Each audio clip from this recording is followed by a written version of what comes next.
முருகன் கோவில் மூலவர் சிலை மருத்துவ குணம் வாய்ந்ததாகும். ஆயிரக்கணக்கான ஆண்டுகளுக்கு முன்னால் இச்சிலை உருவாக்கப்பட்டுள்ளது. பழனி முருகன் கோவில் தமிழகத்தில் பிரசித்தி பெற்ற கோயிலாகும். அதிக வருவாயை பெற்றுத் தருவதும் பழனி மலை கோவில் தான். இக்கோவிலில் தண்டாயுதபாணியாக முருகப்பெருமான் வீட்டிருக்கின்றார். முருகு என்ற வார்த்தைக்கு அழகு என்று பொருள். தமிழ் கடவுள் என்று முருகன் அன்புடன் அழைக்கப்படுகிறார். அப்படிப்பட்ட தமிழ் கடவுள் சித்த மருத்துவத்தின் அடையாளமாக பழனியில் அமர்ந்து பக்தர்களுக்கு அருள் பாலிக்கிறார். குண்டிருக்கும் இடமெல்லாம் குமரன் இருப்பார். இதற்கிணங்க பழனி மலை கோவிலில் முருகன் அமர்ந்துள்ளார். ஆன்மீகம் நெறிப்படுத்தும், ஜோதிடம் வழிபடுத்தும், மருத்துவம் குணப்படுத்தும் என்ற சாரத்தின் அடிப்படையில் போகரால் உருவாக்கப்பட்டதுதான் தண்டாயுதபாணி நவபாஷான சிலை. நவம் என்றால் 9, பாஷாணம் என்றால் மருந்து.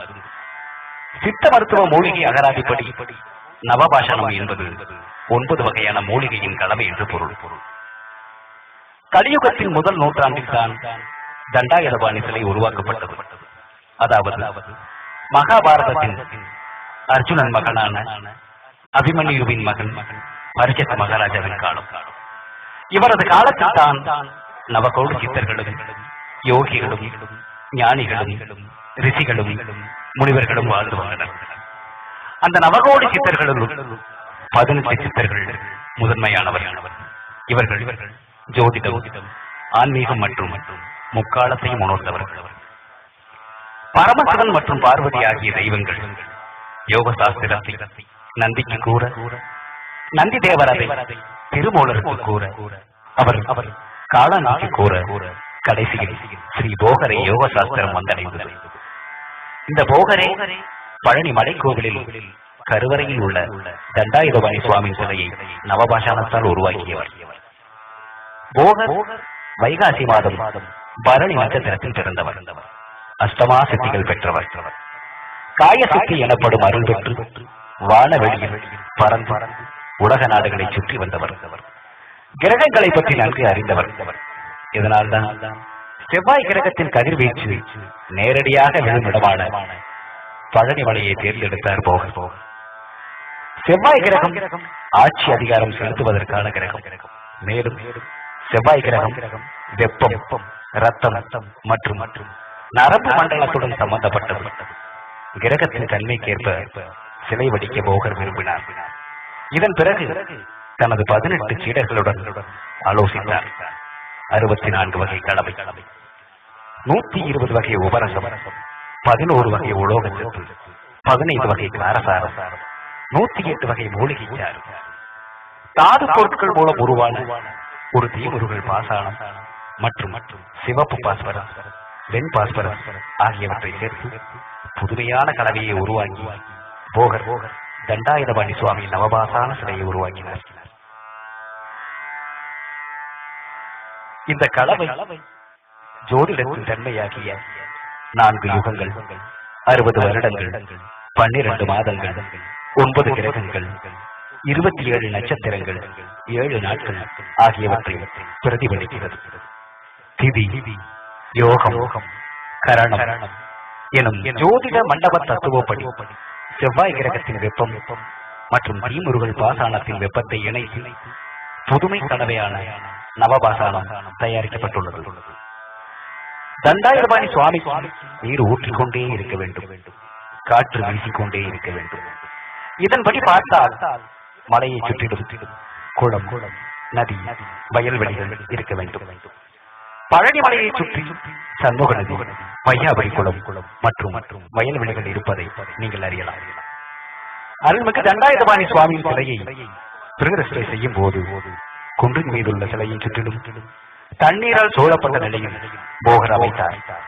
தண்ணீரில் தாவரம், அல்லி மற்றும் உயிர் மூலிகைகள் மூலம் குளிர்ச்சியான காற்றை அதற்கு தருமாறு அமைத்திருந்தார். கலியுகாதி முதல் நூற்றாண்டில் தான் உருவாக்கிய சிலையை தனது சீடரான புலிப்பாணியிடம் கலியுகாதி 205 ஒப்படைத்துவிட்டு சிலையின் அருகில் உள்ள குகையில் போகர் ஜீவசமாதி அடைந்தார். ஜீவசமாதி அடைதல் ஒரு தியான பயிற்சி. உடலை விட்டு வெளியேறும் உயிர் விண்வெளியிலும் 9 கிரகங்களிலும் சஞ்சரிப்பது ஆகும். முற்காலத்தில் சிலை மழையின் மீது இயற்கையாகவே இருந்தது. மழை, காற்று, புயல், பனி, வெப்பம் இவற்றினால் பாதிக்கப்படாமலே இருந்து வந்தது. அந்த காலத்தில் தண்டாயுதபாணி சிலையை தவிர வேறு சிலைகள் மலையில் இருந்ததில்லை. இச்சிலை கல்லை விட கடினமானது, இரும்பை விட உறுதியானது. சேர பாண்டிய மன்னர்கள் திருமலை நாயக்கர் காலத்தில் கோபுரம், அர்த்தராஜ கோபுரம், சுற்றுச்சுவர் அமைக்கப்பட்டது. சிலைக்கு கோவில் கட்டிய பிறகு குளிர்ச்சியை ஏற்படுத்த கொடுமுடி நீர், திருமஞ்சன நீர், குளிர்ச்சி தரக்கூடிய சந்தனம், புனுகு, ஜவ்வாது, இளநீர், பால், பஞ்சாமிர்தம் ஆகிய குளிர்ச்சியான தீர்த்தங்களால் அபிஷேகம் செய்யும் முறை ஏற்பட்டது. இதனால் தான் முருகன் அபிஷேக பிரியன் என்று அழைக்கப்படுகிறார். எல்லா தெய்வ விக்கிரகங்களையும் பிரதிஷ்டை செய்யும் போது பீடத்திற்கும் இறைவனுடைய திருமேனுக்கும் இடையில் நவரத்னம் கொண்டு பிரதிஷ்டை செய்யப்படுவது வழக்கம். ஆனால் முருகன் சிலை நவரத்னங்கள் கொண்டு பிரதிஷ்டை செய்யாமல் சித்த ஆகம விதிமுறைப்படி செய்யப்பட்டுள்ளது. மருத்துவ முறையில் வடிவமைக்கப்பட்ட இச்சிலையில் தீமுருகல் பாசானம் உள்ளது. மேலும் திருமஞ்சனம், தண்ணீர் அபிஷேகம் தொடர்ச்சியாக நடைபெறுவதால் சுவாமி சிலையிலிருந்து ஒரு மதுரமான மருத்துவ மனம் வீசிக்கொண்டிருக்கும். இதனால் சிலையை நேரடியாக தரிசித்தால் நோய்கள் நீங்கும் என பக்தர்கள் நம்புகின்றனர். மலையேறி தண்டாயுதபாணி சுவாமியை தரிசித்தால் சுவாசமும் மனமும் ஒருநிலைப்பட்டு சுவாமியை ஒரு வினாடி பார்த்தவுடன் மதுரமான மருத்துவ சக்தியினால் ஆத்மாபீடம் என்ற புருவ மத்தியில் உணர்வு தூண்டப்பட்டு ரத்தம் சுத்தியாகிறது.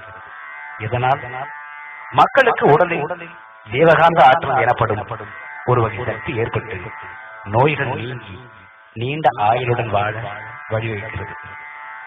மேற்கூறியவற்றிற்கு போகர் 7000, போகர் சூத்திரம், போகர் கருக்கடை 100, போகர் மருத்துவ சூத்திரம், போகர் 12000 ஆகிய நூல்களில் ஆதாரம் இருப்பதாக சொல்லப்படுகிறது. பழனி தண்டாயுதபாணி சிலையின் முகம் பெண் வடிவம் உடையது. தலைப்பகுதி முடி வடிவம், பின்புற கொண்டையும் சந்திரபிறை, சூரிய பிறை, நெற்றி சுட்டி போன்ற அலங்கார அணிகலன்களுடன் அமைந்துள்ளது. காதில் மகர கொண்டலமும் அமைந்துள்ளது. மார்பு ஆண் வடிவம், நெஞ்சில் குழியும் கொங்கையில்லா தன்மையும், அணிகலன் அலங்கார வடிவமும், கீழே குறியில்லாத நிலையிலும் சிலை அமைந்துள்ளது. மேலிருந்து கீழே வர குறுகிய நிலையிலும் வலதுபுறம் தண்டும் இடது இடத்தில் கைகொண்டும் குன்றின் மேல் நிற்கும் பாதமில்லாத அமைப்பில் சிலை பிரதிஷ்டை செய்யப்பட்டுள்ளது. தண்டை ஆயுதமாக ஏந்தியுள்ளதால் தண்டாயுதபாணி என பெயர் பெற்றார். ஆண், பெண், அலி, அவன், அவள், அது, அதாவது, பதி, பசு, பாசம் ஆகியவைகளுக்கு அப்பாற்பட்ட நிலையில் உயிர் சம்பந்தப்பட்ட இயக்க தூண்டுதலுக்கு உரிய சிலையாகும். தண்டாயுதபாணி சுவாமியின் சிலையில் தலைப்பகுதியில் இரவில் வைக்கப்படும் சந்தனம் காலையில் பார்த்தால் நிறம் மாறி இருக்கும். மேலும் அதிக மருத்துவ குணம் வாய்ந்ததாக மாறிவிடும். அந்த அளவுக்கு சிலை மருத்துவ குணம் உள்ளது.